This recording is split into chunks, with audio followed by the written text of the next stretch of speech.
This press conference on this important matter.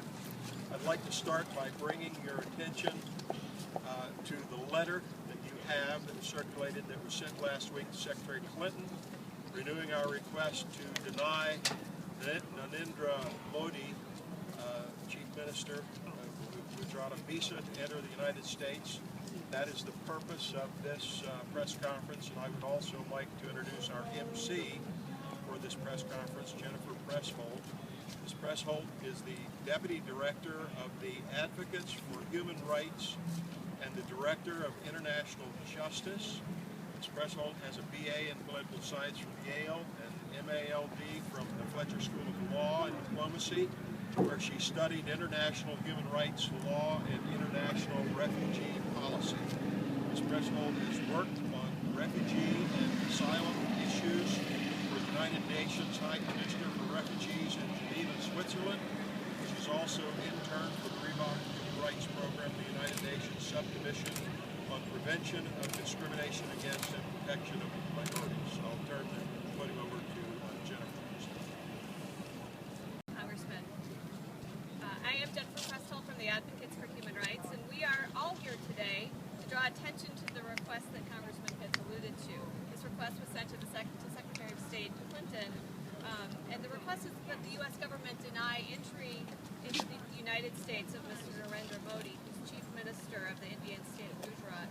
We're so honored to have with us today several of the 25 members of Congress who made this recent request, which was truly a bipartisan statement on the importance of accountability for violations of religious freedom and human rights. Mr. Modi's visa was denied in 2005 under the International Religious Freedom Act on the grounds of his complicity as Chief Minister in 2002 in extensive violations of human rights and religious freedoms during the horrific violence in Gujarat in 2002. That visa ban, we all strongly believe, should be maintained. So we'll be hearing from several speakers today. We have 3 members of Congress with us now, and so we'll begin with them as their schedules are tight. We also have several other speakers, including representatives from several non-governmental organizations who've been working, like the Advocates for Human Rights, on religious protections in the country of India and the state of Gujarat, as well as members of the family of some of the victims of the violence in Gujarat. So we'll begin now with Congressman Joe Pitts.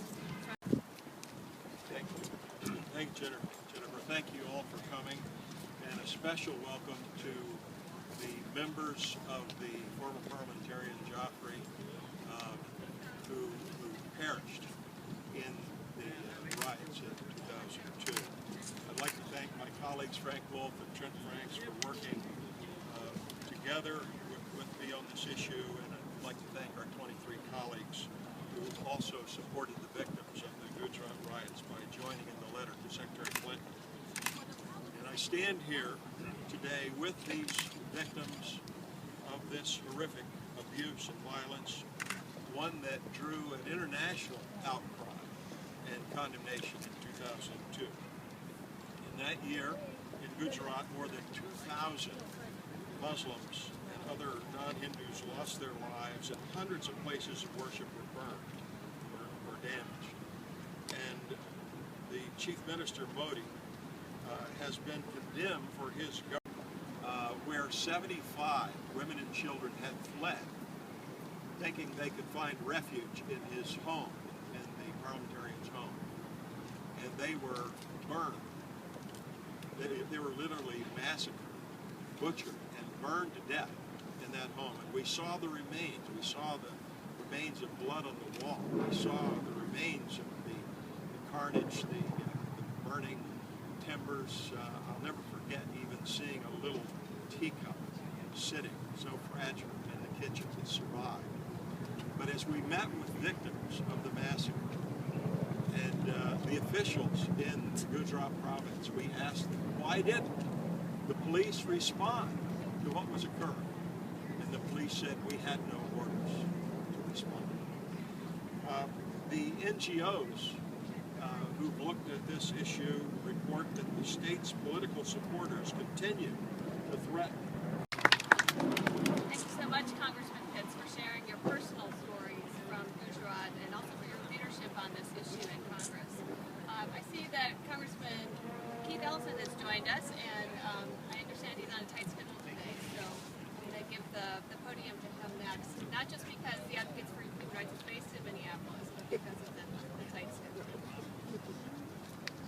me thank you, and let me thank my colleagues who've allowed me to jump the line because of the difficult schedule that I'm managing right now. You know, I just got off the phone a moment ago with a great man named Father Prakash. He's a Christian minister, and he was urging me to stand with my colleagues today on behalf of really accountability and justice of the people of Islam. 10 years ago, a little bit more than that, a horrific set of violent events happened, and they were done not just by individual people treating each other badly, but with official sanction headed by none other than Narendra Modi. He now seeks to come to the United States. This would not be an appropriate or proper thing to do. Administrations in the past have denied Mr. Modi entry into the United States until there's real accountability on behalf of the victims of the Gujarat riots of 10 years ago. I want you to know that it came to my attention, a staff member of mine who was actually in Gujarat at the time of the riots and was in a car when his car was stopped by some young toughs who inquired what his religion was, and he lied. He said he was not Muslim because if he said that, he knows that he would probably be killed. Anyway, I'm glad that on that occasion he made it through alive so he can come tell that story. At the end of the day, all of us, of all backgrounds, all faiths, all colors, all faiths, and all descriptions, have to stand together for the sanctity of human life, human rights, and we have to stand for accountability when it comes to violation of human rights. We all have the right to tell each other, stand up for what's right no matter what. And in this case, we have to stand up and deny Mr. Modi a visa, and I'm proud to stand with my colleagues to do so. Please ask your forgiveness for having to go back to the meeting I'm in the middle of right now. But please know that I'm steadfastly shoulder to shoulder with these colleagues on this issue. Thank you all very much. We're going to hear next from Representative Frank Wolfson. Oh, okay. Okay, we'll hear from Congressman Frank from Arizona.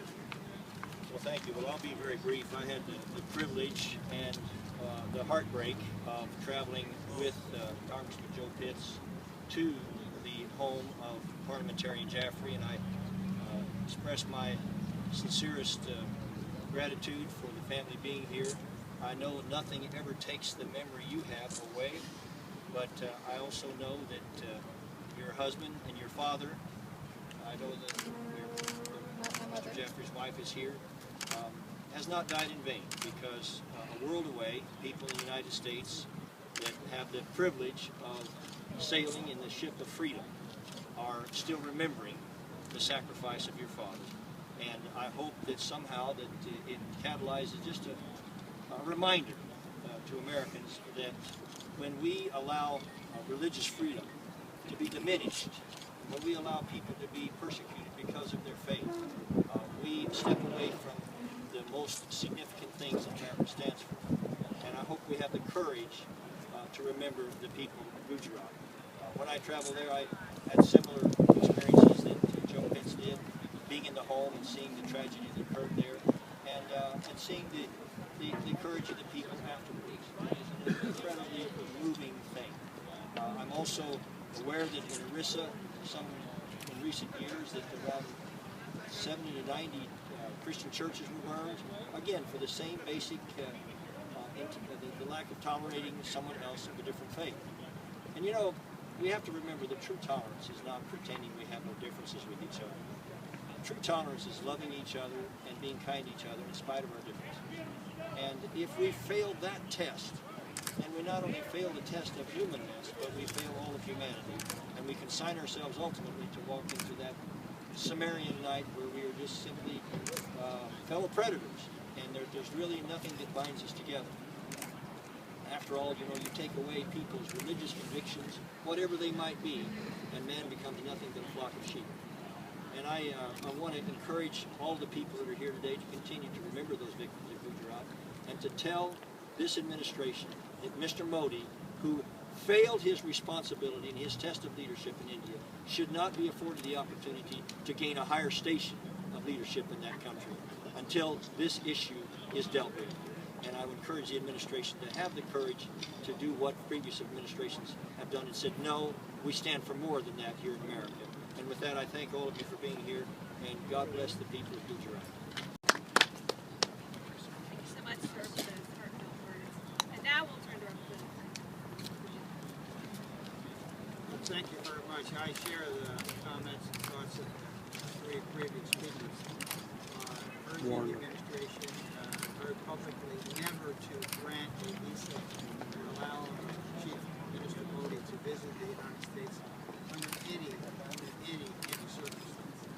Secondly, I would say that, without getting into too much detail, I see Nate Shea here from the Religious Freedom Commission.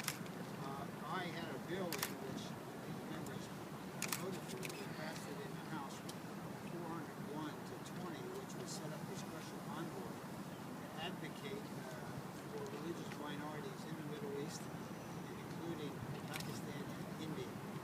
That bill is being held up in the Senate. One senator, I'm embarrassed to say, my senator, Senator Jim Webb, the state of Virginia, who should know better, has a hold on it.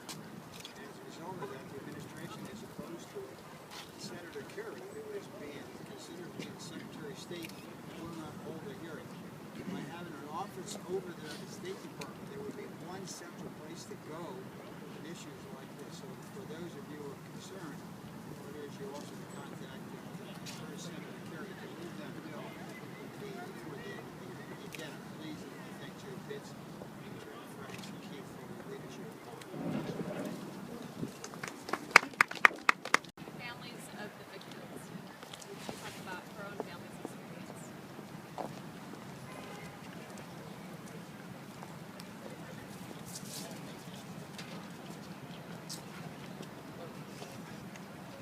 I want to thank everybody for giving us this time, and thank you all for coming here. We're talking to Joe Pitts, Fred Franks, Keith Allison, and Congressman Frank Wolf, and my fellow citizens. Thank you for granting us this few minutes. I'm going to read a statement that I have written down, but I will also speak a few things from the bottom of my heart that I hear from my mother every single day since last 10 years, from the day she suffered and thousands of others who suffered in Gujarat on February 28, 2002. I stand before you today as someone who was affected by tragic events of the Gujarat massacre of 2002 in deeply and profoundly personal way. My name is Nishrin Hussain, and I am the daughter of the late Indian Parliament member Ahsan Jaffrey, who became a victim of the systemic and organized ethnic cleansing unleashed by Chief Minister Modi and his party, the BJP. I was not present that day on February 28th, but even today when I close my eyes, I can see my 73-year-old father making frantic calls for help for children, women, and all my neighbors and friends running around the house, trapped inside the bungalow, trying to save themselves from the fireballs coming from outside. A crowd pulling women and children from inside. There were about 170 people in the complex that had come to my father's place. I can still see my father exhausted, tired, after all that he could do to call the authorities in Gujarat, Ahmedabad. It was daytime. He started asking for help since 10 a.m. in the morning. And about around 3 o'clock, he gave up. He went outside and talked to the crowd. He came himself, requesting that if they take him, they would probably leave all the children, the women in the burning house, and some of them would get saved. And by 4 o'clock, they had cut him into pieces. They had put his head on a pole and dragged everybody else they could outside. Young children They were found because they were burned. They were found in the tank. They were trying to save themselves. Friends that I grew up with, I played with, were raped and were not spared. Neighbors that I've known since childhood, it was difficult to identify their bodies.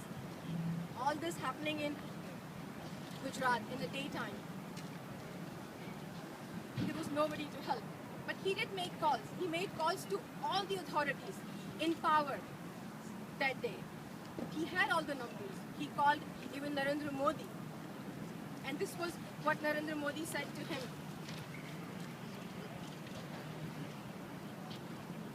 Jaffrey, save yourself if you can. And yes, there was nobody. The biggest hospital in Asia is about a mile away. Not even a single ambulance came. Women, children, half burnt, half alive, stayed there for a day or two before anybody could come in to help them. Nobody survived. I'm standing here not just by myself. I'm standing here and I'm talking. Or if Mr. Modi is granted a visa for the United States. But it's not broken down. I really touched and moved by what I have heard. It tears welled up in my eyes when I heard Sri Sen speak. Well, Congressman Joe Pitts, Frank Wolf, Brent Franks, and Keith Ellison. There are times when issues in far-flung parts of the world not only move our hearts, but also strengthen our resolve to always stand up for truth and justice. The horrific pogrom that took place in the Indian state of Gujarat in 2002 and the continuing violations of religious freedom thereafter is one such issue.